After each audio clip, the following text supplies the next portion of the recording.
जैन साथियों, कैसे हो आप सभी। उम्मीद है अच्छे ही होंगे। तो साथियों, होली का त्यौहार तो आपका प्यार दुलार से मन ही गया। अब होली के त्यौहार के बाद में आपके लिए एक रंग रंग रंगा हुआ आपके लिए एक चीज़ ऐसी लेकर के आए हैं, जैसा कि आपको तो दिखाई दे भी रहा है साफ साफ कि यूपी पुलिस भर्ती जो आपका री एग्ज़ाम होना है, एक्चुअल में जो आपका री एग्ज़ाम होना है ना, उसके बारे में हम आपसे बात करें तो जो री एग्ज़ाम होना है उसमें जीके जीएस का एकदम नंबर वन प्रैक्टिस सेट हम लेकर के आए हैं और आपको डेली बेसिस पर इसमें एक ताबड़तोड़ रिवीजन आपको मिलेगा। अच्छे अच्छे क्वेश्चन आपको मिलेंगे देखने के लिए, ठीक है। तो जीके जीएस का जो आपका प्रैक्टिस सेट है ये आपको डेली बेसिस पर और डेली और इसकी सुनो उसकी पीडी अब वो बनवा देना प्लेलिस्ट, ठीक है। तो इसकी प्लेलिस्ट आप बनवा देना तो प्लेलिस्ट बन जाएगी इसमें, तो आप प्लेलिस्ट के हिसाब से भी शो को देख सकते हैं, इस प्रैक्टिस सेटों को आपको आप देख सकते हो, ठीक है। देखिए भाई, इसमें क्या है कि आप जो है मैथ का स्कोर भी ठीक ठाक कर सकते हो। जैसे कि मैथ का स्कोर जो है वो भी आप अच्छे से कर सकते हो, रीजनिंग का स्कोर आप अच्छे से कर सकते हो और हिंदी का स्कोर भी आप अच्छे से कर सकते हो। लेकिन यहाँ पर आपको जीके जीएस का स्कोर पूरा नहीं देखने को मिलता और वो धुरंधर ही होता है जो जीएस का आधा पोर्शन यानी 50% पोर्शन जो एग्जाम के अंदर करके आता है वो धुरंधर शेर, वो बबुआ होता है शेर, जो कि आधा, क्योंकि फुल स्कोर 100% कोई नहीं कर पाता भाई। लेकिन हम कोशिश करेंगे इसमें आपको जीके जीएस का 110% पूरा देने के लिए। जो भी क्वेश्चन कराएंगे आपके मोस्ट इम्पोर्टेंट जो कि जीके जीएस के जो क्वेश्चन हैं वो रहेंगे, ठीक है। तो हम यहाँ पर बात करेंगे जीके जीएस के क्वेश्चंस के बारे में, यानी कि जीके जीएस के जो क्वेश्चन रहेंगे वो एकदम अच्छे लेवल के, और क्वेश्चन के साथ साथ आपको और भी क्वेश्चन के ऐड क्वेश्चन देखते हुए चलेंगे और जिसमें आपको बहुत सारी जानकारी मिलेगी, ठीक है। तो चलिए हम स्टार्ट करते हैं। तो सभी को राम राम जी, जय माता दी, राम राम सारे भाइयों ने भैया। तो चलिए इसको हम स्टार्ट करते हैं। नंबर 1 से लेकर के स्टार्ट करेंगे हम इसमें। ये आपका क्वेश्चन आ गया, ठीक है भाई। अब देखिए यहाँ पर ये क्वेश्चन आपको क्या आपकी तरफ मुंह करके क्वेश्चन आपको बोल रहा है। इसमें क्वेश्चन आपको दिया हुआ है कि निम्नलिखित में से जीएसटी दिवस कब मनाया जाता है। अब इसमें जीएसटी दिवस के बारे में चर्चा की हुई है, जीएसटी दिवस के बारे में आपको बोला हुआ है। तो इसमें ये देखिए आपको 12 जनवरी भी इसमें ऑप्शन दिया हुआ है कि 12 जनवरी है या फिर 1 जुलाई है या फिर 8 मार्च है या फिर 31 अक्टूबर है। आप जल्दी से फटाफट कमेंट करें और बताएं। देखिए यहाँ पर 12 जनवरी के बारे में जिक्र किया हुआ है, तो 12 जनवरी के बारे में हम आपसे बात करें तो 12 जनवरी एक डेट थी। आपने इतिहास में देखा होगा कि 12 जनवरी 1863 का एक समय था। 12 जनवरी 1863 का एक समय था जब आप एक महापुरुष को जानते होंगे जिनका नाम है स्वामी विवेकानंद। क्या नाम है? स्वामी विवेकानंद को आप अच्छे से जानते होंगे कि स्वामी विवेकानंद जो हैं उनका जन्म हुआ था भाई मेरे 12 जनवरी 1863 को। अब स्वामी विवेकानंद का जब 12 जनवरी 1863 को जन्म हुआ था, कहाँ पर? बंगाल में। ये हुआ था बंगाल में मेरे भाई। तो इन्हीं के जन्म के उपलक्ष्य में हम युवा दिवस मनाते हैं, 12 जनवरी को मनाते हैं युवा दिवस। तो युवा दिवस जो मनाया जाता है वो 12 जनवरी को मनाया जाता है, ठीक है। इसमें ऑप्शन आपको 8 मार्च भी दिया हुआ है और 31 अक्टूबर भी दिया हुआ है। 8 मार्च को आपको बता दें कि 8 मार्च को होता है, वो होता है अंतर्राष्ट्रीय महिला दिवस। क्या होता है? अंतर्राष्ट्रीय महिला दिवस जो है वो आपको 8 मार्च को देखने को मिलेगा। 31 अक्टूबर की बात करें तो 31 अक्टूबर को आपको मिलेगा राष्ट्रीय एकता दिवस। क्या? राष्ट्रीय एकता दिवस। वैसे आजकल एकता देखने को मिल नहीं रही है मेरे भाई। राष्ट्रीय एकता दिवस, भाई भाई में नहीं एकता मिल पा रही है, आपके पड़ोसी पड़ोसी से नहीं बन पा रही है ना। यार दोस्त जो है वो आपके दुश्मन बनते चले जा रहे हैं। ऐसी आपको एकता देखने को मिल रही है, लेकिन रियलिटी में बोला जाए ना तो एकता ख़त्म होती चली जा रही है। ये विश्वास कहें हम तो विश्वास ख़त्म होता चला जा रहा है। इसमें ऑप्शन दिया हुआ है 1 जुलाई, यही आपका आंसर है। 1 जुलाई को जीएसटी दिवस मनाया जाता है।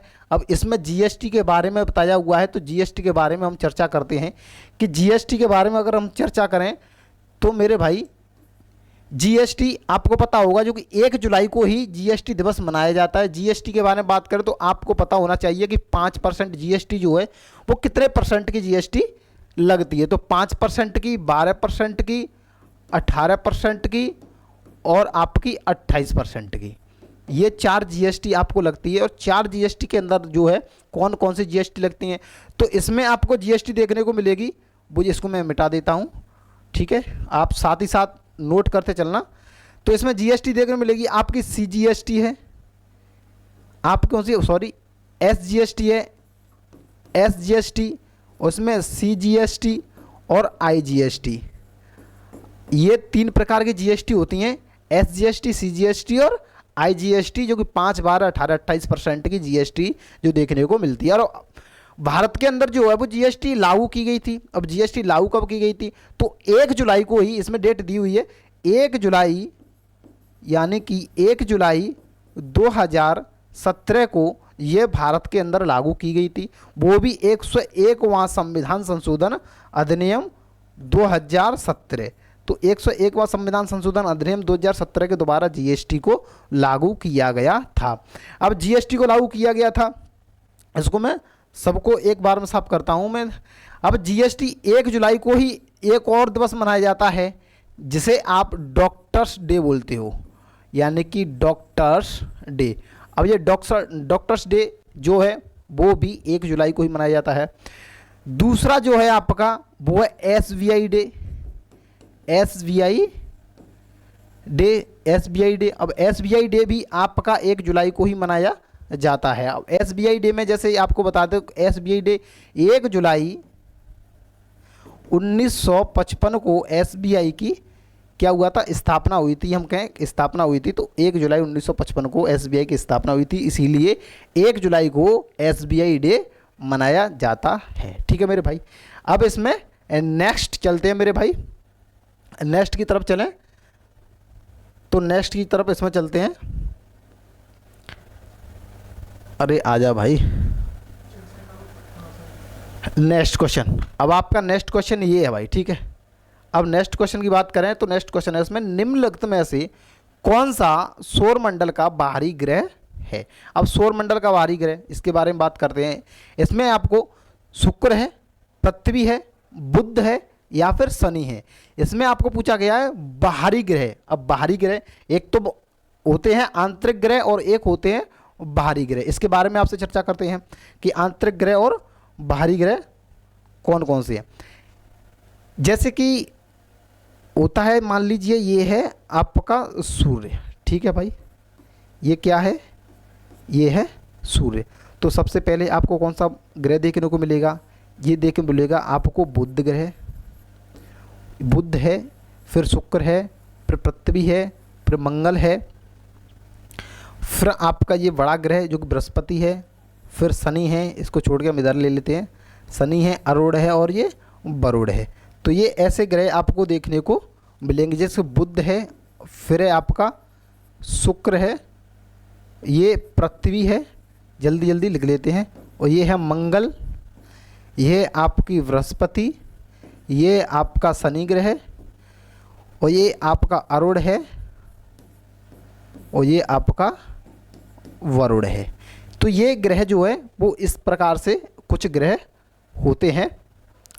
अब ये है कि मंगल और बृहस्पति, यानी कि ये मंगल है और ये बृहस्पति है, तो मंगल बृहस्पति के बीच में यहाँ आपको क्षुद्र ग्रह देखने को मिलेंगे। ये क्या है इसके बीच में, इसके बीच में ये हैं आपके क्षुद्र ग्रह, सॉरी, ये हैं आपके क्षुद्र ग्रह। अब ये क्षुद्र ग्रह जो है वो किस किस के बीच में, मंगल और बृहस्पति के बीच में आपके क्षुद्र ग्रह है। तो यहाँ से बात करें हम, यहाँ से इधर की साइड वाले जो हैं, यहाँ से इधर की साइड वाले जो हैं वो हैं आपके आंतरिक ग्रह। क्या है? आंतरिक ग्रह। अब ये आपके आंतरिक ग्रह हो जाएंगे, यानी कि जिनको हम भीतरी ग्रह भी कहते हैं। और बृहस्पति से लेकर के इधर की साइड वाले जितने भी हैं वो होते हैं आपके बाहरी ग्रह। कौन से होते हैं?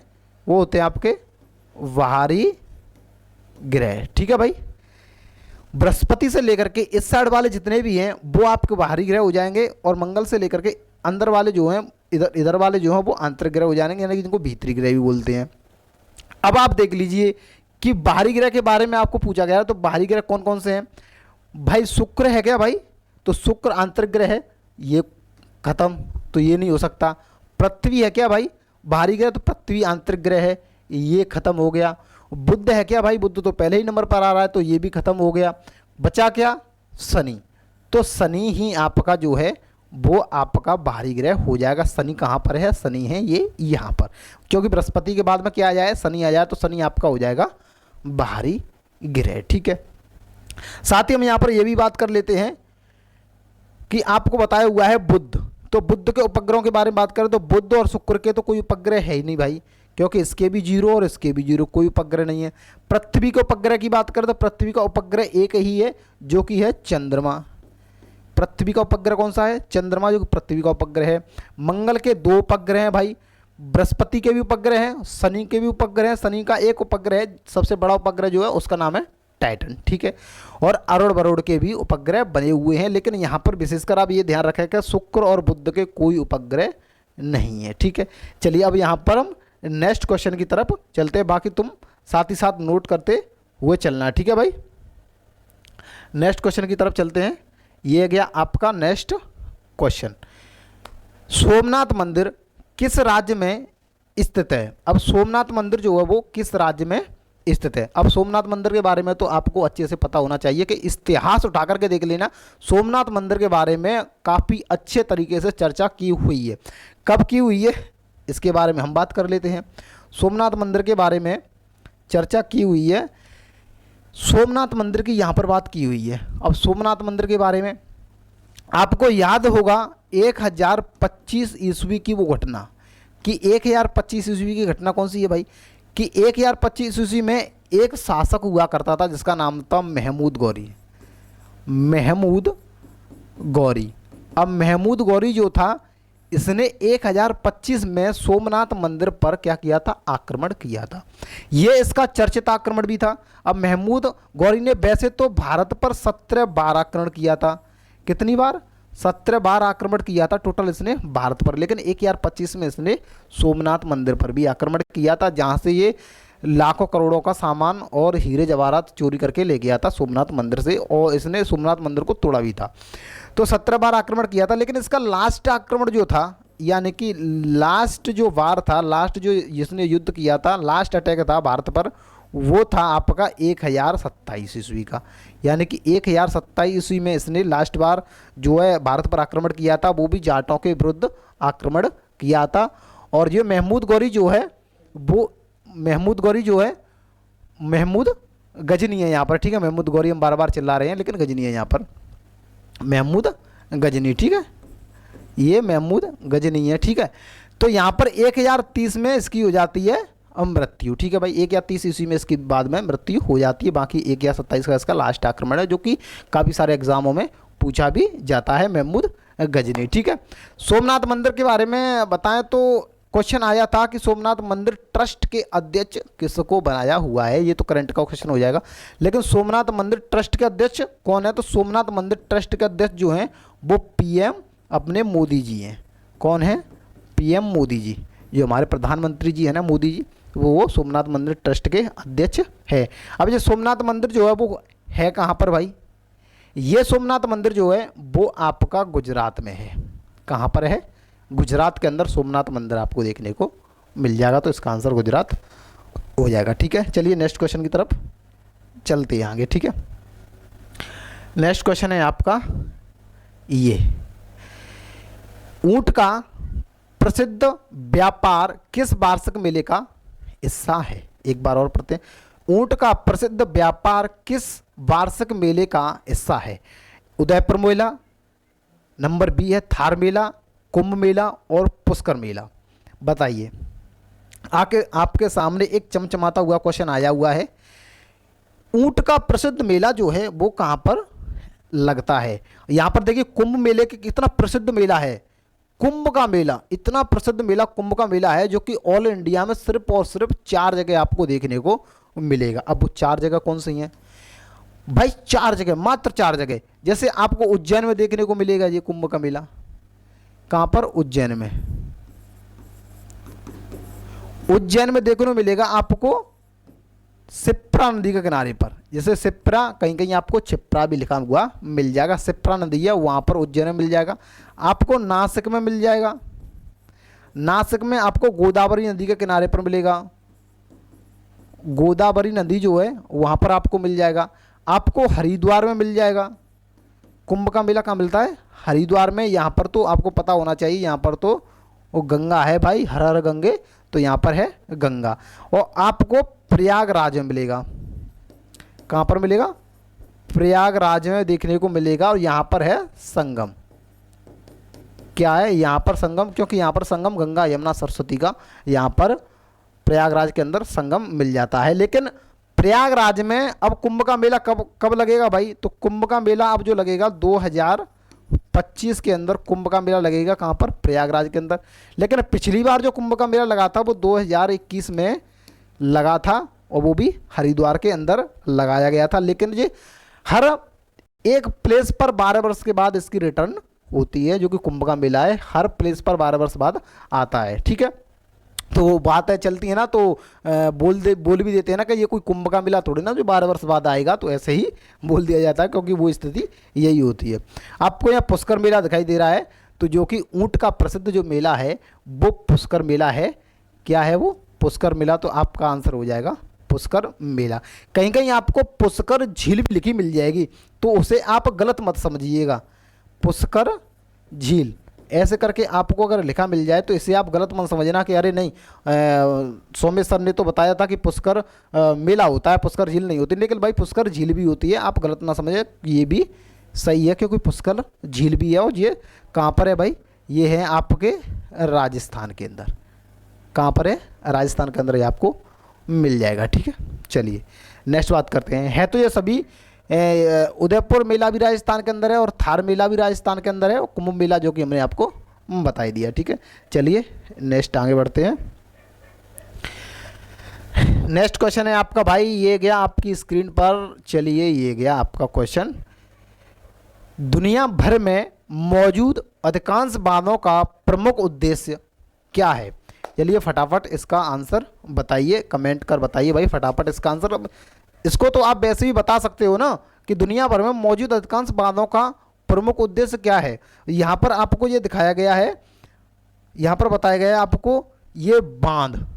बांध का मतलब तो आप समझते होंगे ना, बांध कि बांध किसे कहते हैं। बांध पानी को कह सकते हैं हम, पानी को रोकने के लिए, पानी को इकट्ठा करने के लिए, बहुत सारा पानी, हजारों करोड़ों टनों का पानी इकट्ठा करते हैं, तो उसे बांध के द्वारा ही रोका जाता है। आपने मूवी देखी होगी पुष्पा, झुकेगा नहीं साला, पुष्पा राज, तो आपने मूवी देखी होगी। उसमें लाल चंदन की जो लकड़ियां हैं, तो उसमें जब नदी में वो अपनी सारी की सारी लकड़ियां बहा देता है, तो उसको एक बांध में जाकर के इकट्ठा किया जाता है ना, जहाँ पर एक जगह पर जाकर इकट्ठी हो जाती हैं वो लकड़ियां, वहाँ पर उसको बंद कर दिया जाता है। जो पुल सा नहीं होता है, उसी वो बांध है। क्या है वो? बांध। तो उसको बंद किया जाता है, जो उन्होंने चला करके ऐसे ऐसे किया था बांध को, तो उसको बंद कर दिया था। जो वहाँ पर लाल चंदन की लकड़ियाँ जो इकट्ठी हो गई थी, वो बांध ही था। ठीक है, तो इसमें यही पूछा गया कि दुनिया भर में मौजूद अधिकांश बांधों का जो प्रमुख उद्देश्य है वो क्या है। भाई बांध लगे हुए हैं तो उसका उद्देश्य क्या है? पहले क्वेश्चन को आप अच्छे से पढ़िए, समझिए। इसमें बोला गया है पेयजल आपूर्ति। तो भाई पेयजल आपूर्ति बिल्कुल सही बात है। पेयजल आपूर्ति पीने के पानी के लिए भी उपयोग होता है, ऐसी बात नहीं है। आसपास में गांव नगर होते हैं, उनके लिए भी पानी वहाँ से जाता है, तो पेयजल आपूर्ति के लिए भी ये ठीक है, ये भी सही बात है। सिंचाई के लिए, तो भाई सिंचाई के लिए भी पानी जाता है वहाँ से, क्योंकि पानी भरा हुआ है वहाँ पर, तो उसका होगा क्या? तो सिंचाई के लिए भी पानी वहाँ से जाता है। विद्युत उत्पादन, भाई विद्युत उत्पादन भी उससे होता है, क्योंकि ये बिजली जो बनती है ना, क्या बनती है? ये आपकी बिजली, जिसमें आप ये लाइट ले रहे हो, तो ये बिजली बनती भी किससे, ये पानी से, इकट्ठे पानी से ही बनती है। तो ये भी विद्युत उत्पादन है, तो ये भी एक बांध का प्रमुख उद्देश्य माना जाता है। ठीक है, तो इसमें आपका आंसर क्या हो जाएगा, उपयुक्त सभी, ये हो जाएगा आपका आंसर उपयुक्त सभी। ठीक है, तो इसे तो आप सभी जानते ही होंगे भली भांति। चलिए नेक्स्ट क्वेश्चन की तरफ हम बढ़ते हैं। नेक्स्ट क्वेश्चन आपका ये गया, जम्मू में किस नदी के तट पर स्थित है, यानी जम्मू इनमें से किस नदी के तट पर स्थित है। जम्मू जो पूछा गया कि किस नदी के तट पर स्थित है।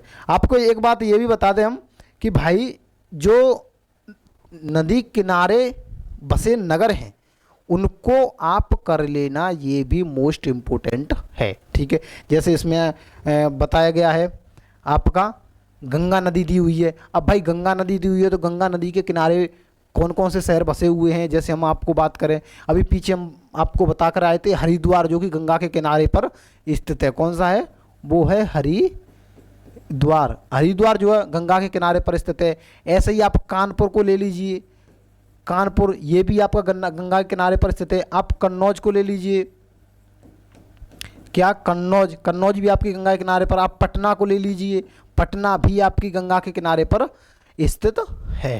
ठीक है, और आपको पता है प्रयागराज में तो गंगा जी है ही, वहाँ पर संगम है ही, यमुना गंगा सरस्वती का संगम है। राप्ती नदी यहाँ पर दी गई है आपको, राप्ती नदी। अब राप्ती नदी जो कि गोरखपुर, आपने सुना होगा गोरखपुर, गोरखपुर जो है, गोरखपुर कहाँ का है भाई, यूपी के अंदर गोरखपुर पड़ता है। सबसे बड़ा रेलवे स्टेशन कहाँ का है भाई, गोरखपुर का। तो गोरखपुर किस नदी के किनारे पर, राप्ती नदी के किनारे पर। आपको यमुना इसमें दिया हुआ है, तो यमुना के किनारे पर आपको पता होगा दिल्ली, सबसे बड़ा शहर कौन सा है, दिल्ली। अब दिल्ली जो है वो यमुना के किनारे पर स्थित है। आपका मथुरा है, मथुरा भी आपका, आगरा है, ये कहाँ है, ये सब यमुना के किनारे पर ही स्थित है मेरे भाई। ठीक है, और यहाँ पर आपको पूछा गया कि जम्मू। अब आपको ये तो बताई दिए, बचा क्या, तभी इसी को लगा दो भाई, देखते क्या हो। सही आंसर है, एकदम करेक्ट है। तो इनको आप कर लेना कि कौन सा शहर किस नदी के किनारे पर स्थित है। ठीक है, अब आगे नेक्स्ट देखते हैं कि आपका नेक्स्ट क्वेश्चन जो है वो क्या आने वाला है। ये गया आपका नेक्स्ट क्वेश्चन, निम्नलिखित में से किस संवैधानिक संशोधन के द्वारा मतदान की आयु को 21 वर्ष से घटाकर 18 वर्ष कर दिया। यानी कि क्वेश्चन आप अच्छे से समझिएगा कि जो 21 वर्ष की आयु थी मतदान करने की, वोटिंग करने की, उसको हटा करके उसको हटाकर 21 वर्ष से हटा करके उसको 18 वर्ष कर दिया गया है।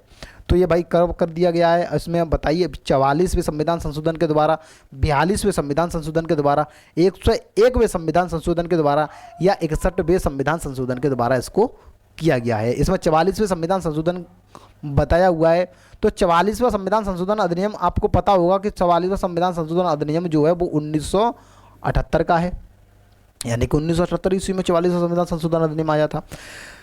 तो ये जब आया था तो 44वें संविधान संशोधन अधिनियम के द्वारा ही हमारे मौलिक अधिकार जो थे वो कितने थे, यानी कि हमारे जो मौलिक अधिकार थे,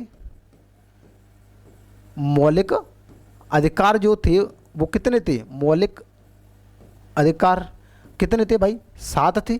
लेकिन मौलिक अधिकार 7 थे जिसमें एक संपत्ति का अधिकार भी था।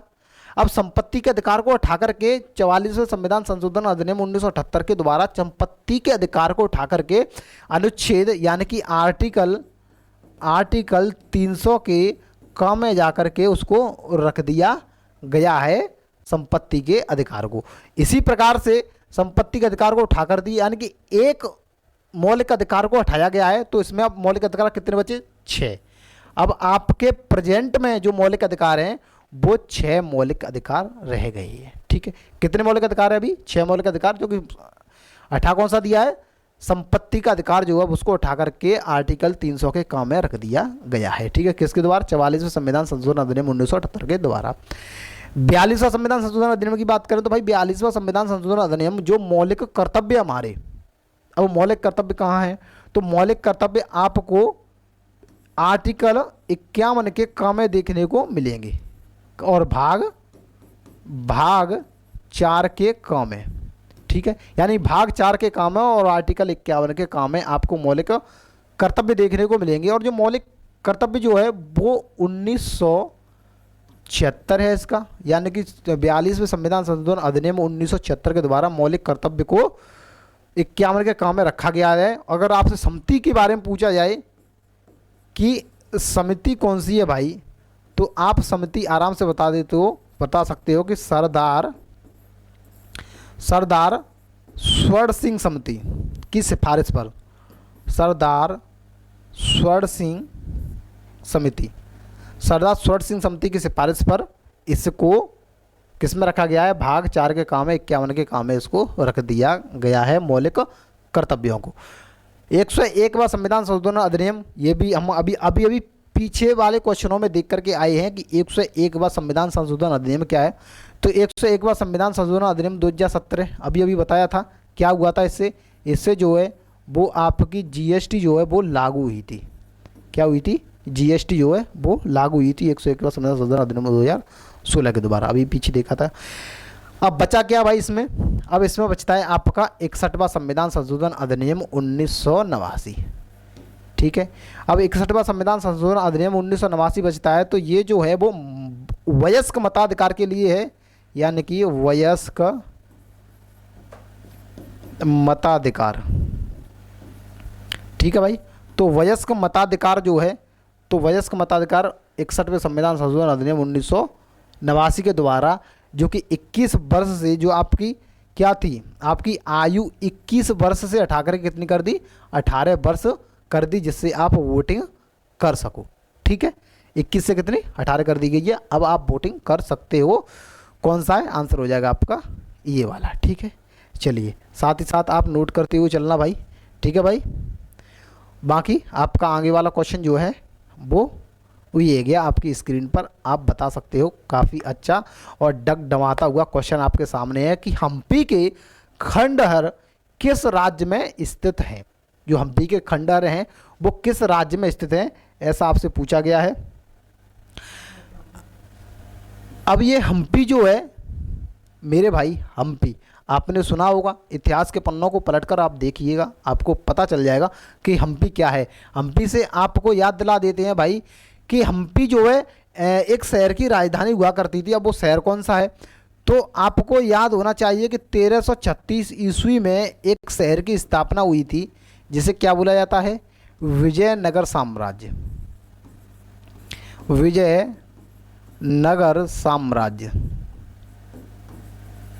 विजयनगर साम्राज्य की जो है स्थापना हुई थी कब, 1336 ईस्वी में। अब विजयनगर साम्राज्य की स्थापना किसने की थी? फिर विजयनगर साम्राज्य की स्थापना की थी हरिहर और बुक्का, दो भाई थे, हरिहर और बुक्का। हरिहर और बुक्का नाम के दो भाई थे। वैसे तो ये 4-5 भाई थे, लेकिन हरिहर बुक्का नाम के दो भाई थे। उन्होंने विजयनगर साम्राज्य की स्थापना की थी 1336 ईस्वी में। और विजयनगर साम्राज्य की स्थापना करने के बाद इन्होंने क्या किया था कि इसकी राजधानी जो है वो हम्पी को बना दिया। किसको बना दिया?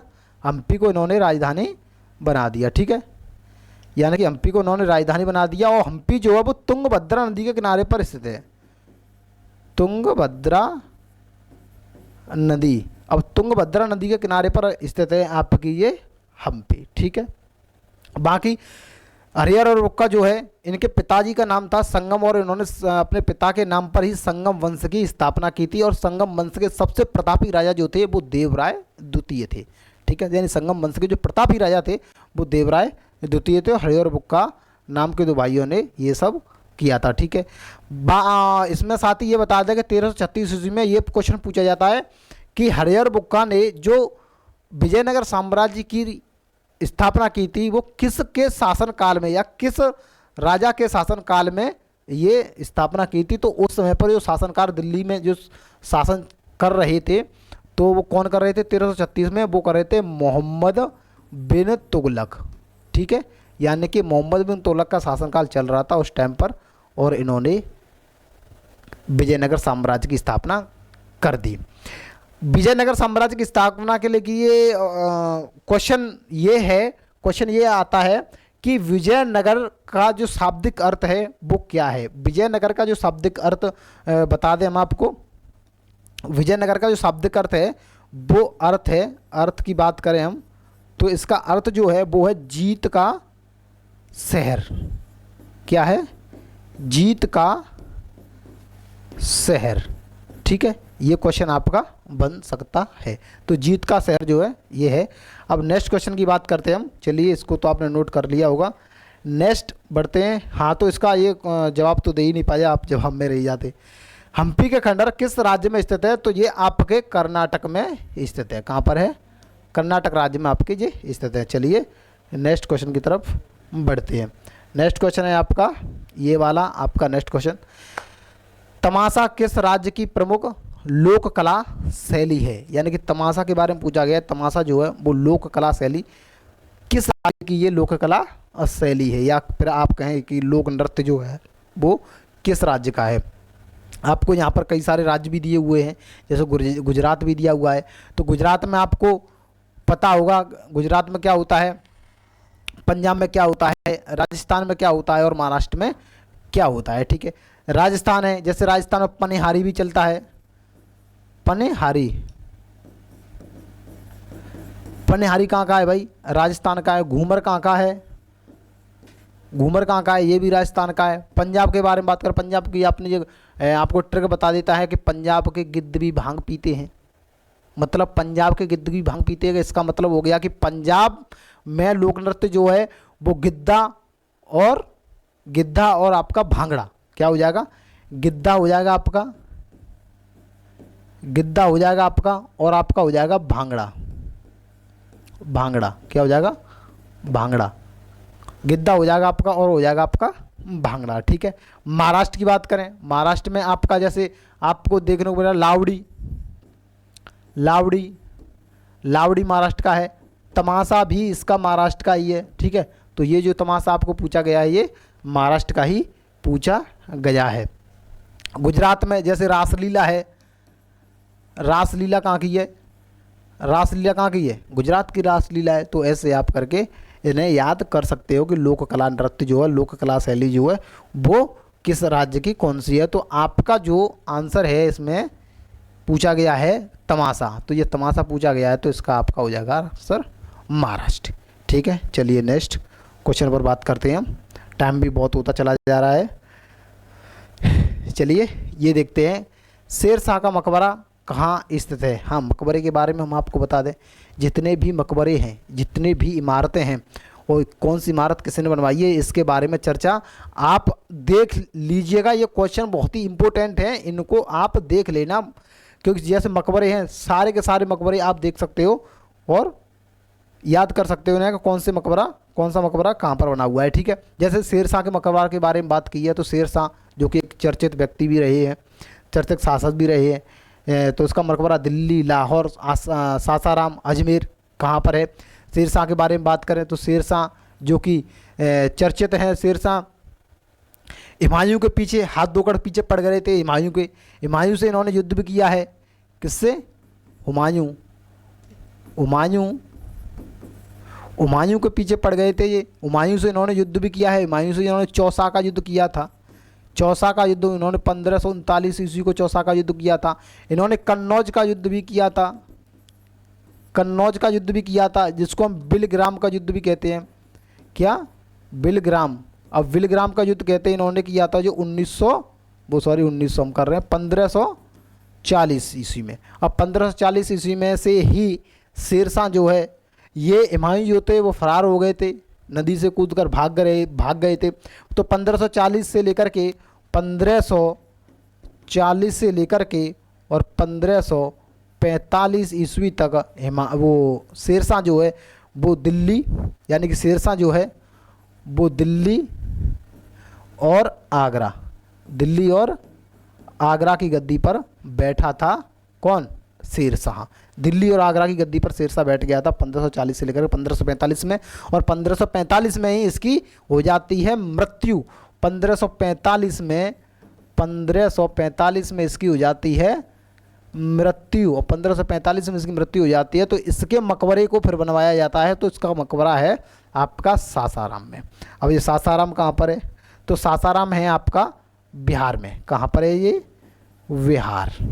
सासाराम पड़ता है आपका बिहार में, अजमेर पड़ती है आपकी राजस्थान में, लाहौर पड़ती है आपकी पाकिस्तान में, ठीक है। और दिल्ली जो आपको जानती हो कि दिल्ली राजधानी है, तो दिल्ली तो जाएगी कहाँ, ठीक है।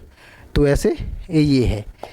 बाकी नेक्स्ट क्वेश्चन की तरफ फटाफट चलते हैं हम, टाइम ना लेते हुए। ये गया आपका नेक्स्ट क्वेश्चन।